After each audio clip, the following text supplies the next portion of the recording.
తాజాంశం చూస్తున్నాం. ఫేస్బుక్ నేరాల్లో కొత్త కోణం విశాఖలో బయటపడింది. ఫేస్బుక్లో స్వలింగ సంపర్కుల గ్రూప్ ద్వారా నకిలీ ఖాతాతో కొంతమంది యువకులు పరిచయమయ్యారు. స్నేహితులతో కలిసి ఓ గేతో స్వలింగ సంపర్కంలో పాల్గొన్నారు. స్వలింగ సంపర్కం వీడియోను చిత్రీకరించి డబ్బు కోసం బ్లాక్మెయిలింగ్ మొదలుపెట్టారు. బాధితుడి నుంచి 2 లక్షల రూపాయలు డిమాండ్ చేశారు. బాధితుడు పోలీసులను ఆశ్రయించడం వల్ల విషయం బయటపడింది. ప్రధాన నిందితుడు ముక్కాల ఆదిత్యతో పాటు 5గురిని పోలీసులు అరెస్ట్ చేశారు. నిందితుల నుంచి 1,36,500 రూపాయలు స్వాధీనం చేసుకున్నారు. విశాఖలో నిర్వహిస్తున్న గే గ్రూప్లో 2,335 మంది సభ్యులు ఉన్నట్లు గుర్తించారు. వేధింపులు ఎదుర్కొంటున్న వారు ఫిర్యాదు చేయాలని పోలీసులు సూచించారు. ఫిర్యాదు చేసిన వారి వివరాలను గోప్యంగా ఉంచుతామని విశాఖ సంయుక్త పోలీస్ కమిషనర్ నాగేంద్ర కుమార్ తెలిపారు. మెన్షన్ చేయొచ్చండి, అవాయిడ్ చేయండి బెస్ట్. ఎందుకంటే మనకి యాక్చువల్గా అయితే మన 376 క్లాస్ ప్రకారం రేప్ విక్టిమ్స్ అయితేనే మనం అవాయిడ్ చేయాలి. దీంట్లో లేదు, ఇది మైనర్స్కి, ఇందులో అది లేదు. So better to avoid. దొరికాడైనా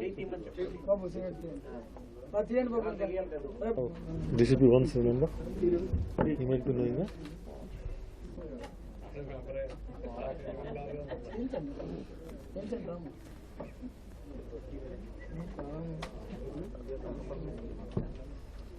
good morning Fakirappa.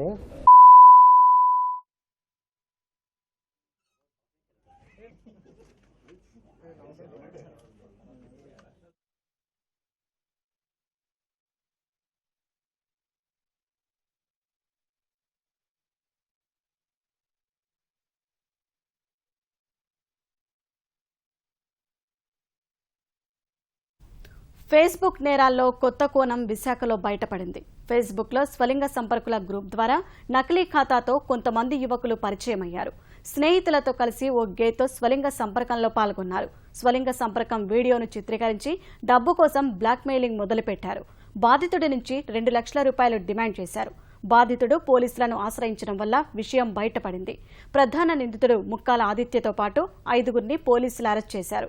నిందితుల నుంచి 1,36,500 రూపాయలు స్వాధీనం చేసుకున్నారు. విశాఖలో నిర్వహిస్తున్న గే గ్రూప్లో 2,335 మంది సభ్యులు ఉన్నట్లు గుర్తించారు. వేధింపులు ఎదుర్కొంటున్న వారు ఫిర్యాదు చేయాలని పోలీసులు సూచించారు. ఫిర్యాదు చేసిన వారి వివరాలను గోప్యంగా ఉంచుతామని విశాఖ సంయుక్త పోలీస్ కమిషనర్ నాగేంద్ర కుమార్ తెలిపారు.